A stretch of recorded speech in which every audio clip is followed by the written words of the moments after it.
Now that we've identified what work needs to be done, it's time for us to estimate the work. This is Module 5, and what we're really looking at, we're going to estimate the work in terms of time and cost. We're going to look at some guidelines for making better estimates, and then we're going to look at the 3-point estimating technique. We're going to look at some estimating guidelines, go through some techniques and some things that help us make better estimates, and then we're going to move on and do 3-point estimating. Estimatings are basically predictions of the schedule and budget. So we really only have two things we have to worry about once we've identified the work, is how long does it take us to do that work, and how much does it cost us to do that work. Those are only two things. But they are estimates. That implies that they're actually guesses. And with a guess, there is some degree of error. We need to understand that. Again, in our steps to project success, estimates follow work breakdown structures. So you really need to know what work needs to be done before you can actually do any estimates. That work comes from doing a quality work breakdown structure.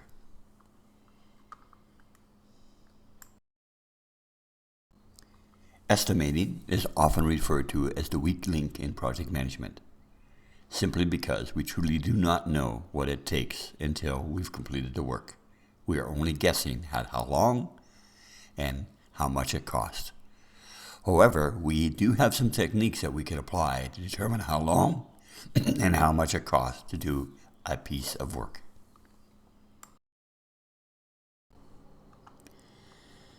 Let's explore some of those techniques.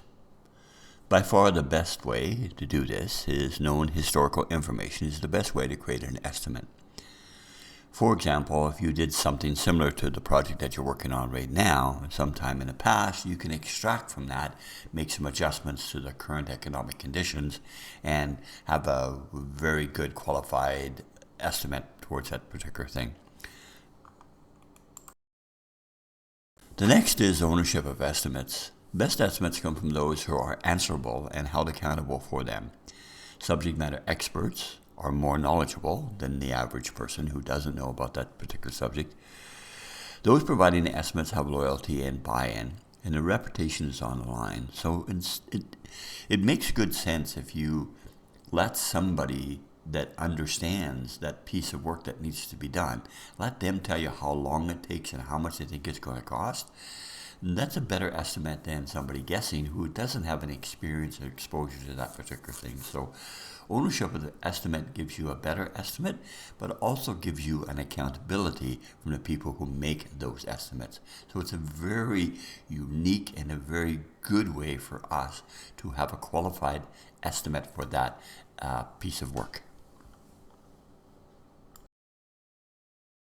So if we have these techniques and we have these subject matter experts and we have historical information, our estimates should be pretty good.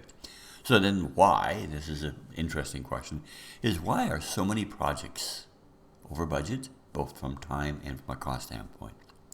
Well, that's a very interesting question. And back a few years ago, the Project Management Institute, which I'm a member of, conducted a survey. And what they did is they took 200 companies where their projects were over $1 million. And they analyzed those projects to find out why they were over budget from a time standpoint, from a cost standpoint. And 95% of them were over budget. So they hired an independent organization to go out there and extract and find out, see if they could find out why these particular projects were over from a time standpoint or over from a cost standpoint. I'm going to present to you what their findings were in one moment.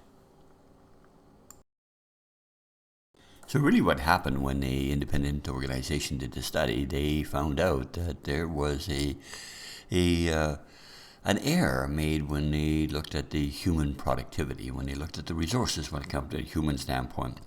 The standard basis for estimate back at this particular time was for a week, and there was 40 hours. And what they did is just extracted some cost of that at $75 an hour, give you a total cost, and took you 5 days. So that was the baseline that most project managers use. Somebody worked a whole week, it was 40 hours, it would take 5 days, it would cost around $3,000. But what the actual independent review found out is there are some product loss. The fact that people move from their job to a project, there's a 15% loss. That means we have to add on 6 days, $75 an hour, and 0.75 of a day.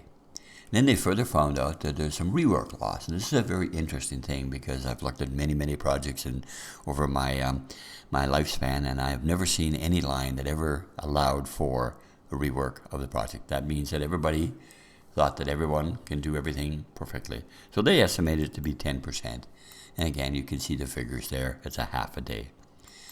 And next thing they said is the overhead. And overhead is basically the things that an individual needs as part of an organization. Go to meetings, go to this, do that, right? Do safety, all the things you need as part of an organization. Even the social gatherings and the interaction that people have are part of that. And again, there was the same kind of cost from there. So what they actually determined with the new base estimate, instead of being 40 hours to complete 40 hours worth of work, it actually is 56. And the cost went from $3,000 to $4,200. And instead of it taking 5 days to do, it took 7 days. So as you can see, that's quite a big difference when it comes to human productivity. So we need to understand that humans are not absolutely 100% productive. Now, the numbers of the 15%, the 10%, and the 15% again, that may differ from your organization, but rest assured that all organizations have some sort of loss, they have some sort of rework that has to take place, and they have some sort of overhead. So start off with your baseline for wherever the person guesses how long it's going to take, and then add a percent on to get a truer picture of that productivity that individual can actually create. This will help you become better at estimating. Now, there is another factor that plays into why estimates are a little bit off, and it's called the time-cost-resource trade-off. So, for example, a person may be assigned to your project or assigned to your project and other projects and actually have a job at the same time. And what happens whenever they have to transition from their job to your project or from project one to your project, then there's a thing called startup and takedown time. And basically this comes from a study done in the city of Los Angeles, where they looked at the clerks who had a job of doing some actual tasks on the computer and answering phones at the same time. So they studied this. Whenever the phone rang, the person would stop what they're doing, answer, do the inquiry on the phone, hang up the phone, and then go back to their task. And there was always a delay when they hung up the phone to get reoriented to where they actually were in the work that they were doing on the computer. Conversely, the other way around, when they were working on a computer, the phone rang, they had to transition from that, put on a happy face, answer the phone, and do that. So this basically was called the trade-off, and that happens all the time. So if you have individuals on your project that are doing a regular job and working on another project at the same time, be cognizant of they may have this takedown and startup time and allow for that. The second part of this is an old saying in project management: whenever we need our schedule's a little bit behind, what we do is we just add more resources to it and we get back on track. I'm going to show you that that's not necessarily true by this little image.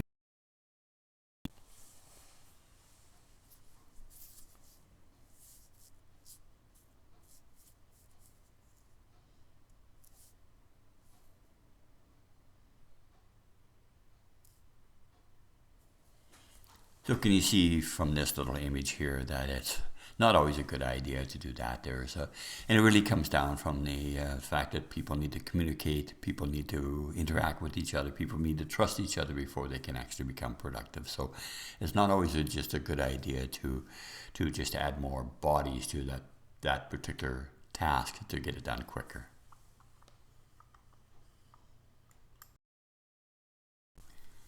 Now we know a little bit about some estimating guidelines. What we're going to do is take the opportunity to look at 3-point estimating and how that actually works.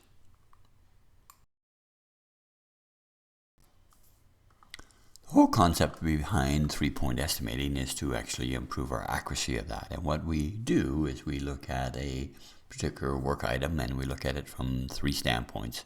One is the optimistic estimate, means everything being perfect, this is as fast as we can do it. And we look at the most likely estimate. All things being equal, the way that we work and all that sort of stuff, this is the most likely time it's going to take for us to actually do this particular task. And then the pessimistic one is basically looking at, well, stuff happens, we're going to get delayed. It's looking at the worst scenario of that. So the 3-point estimating basically is the most likely, right, which is the average of that. The optimistic, yeah, and the pessimistic, I'm not too sure we can get there. So we took those 3 items and we actually apply them through a standard average. And basically the formula is simply this. We take optimistic plus most likely plus pessimistic and divide it by 3 and come up with a value. So whatever our estimates are, that's how we do the formula. Now, in order to prove that, there was the creation of what's called the Program Evaluation Review Technique. PERT is a weighted average. And what it does is takes the same thing, the optimistic, the most likely, and the pessimistic, but does it a little bit differently. It takes optimistic plus 4 times the most likely plus pessimistic and divide it by 6. Now, to see how this actually is different, what I would like you to do is take out your calculators, use 15 as the optimistic, use 90 as the most likely, and use 110 as the pessimistic. Run it through the standard average. Take the optimistic plus most likely plus pessimistic, divide it by 3. See what value you actually get. Use the Program Evaluation Review Technique. Take the optimistic plus most likely times 4 plus pessimistic and divide it by 6 and see what answer you actually get. I'll give you a moment or two to actually do that.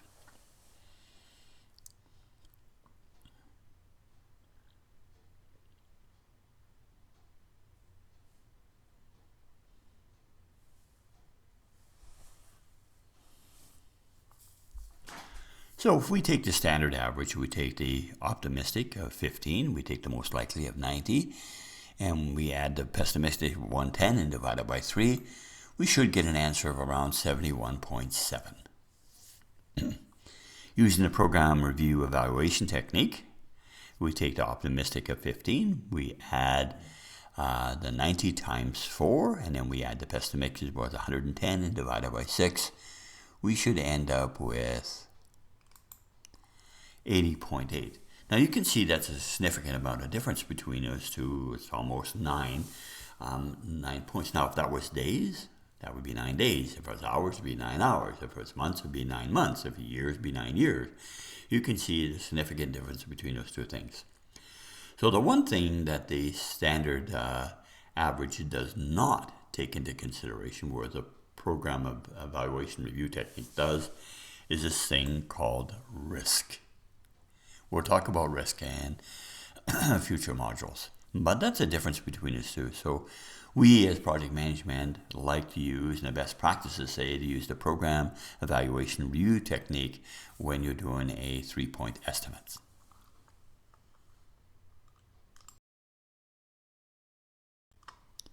Now, one thing we have to be cognizant of as we look at estimates is that just be aware that estimates actually improve over time. So when we start a project, we could possibly have a degree of error of 100%, 50% lower.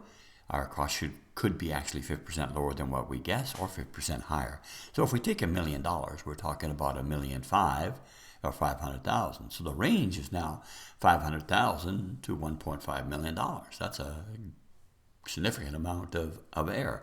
But that's a reality of what happens, because our guesses are simply that, guesses. So be cognizant of that and educate people, stakeholders, that that's a kind of error that can actually happen. And then as we move closer and we start to do more things, our estimates get quite good as we move forward down to a range where it could be plus or minus 10%. And that's just to give you some idea of how estimates will change over time.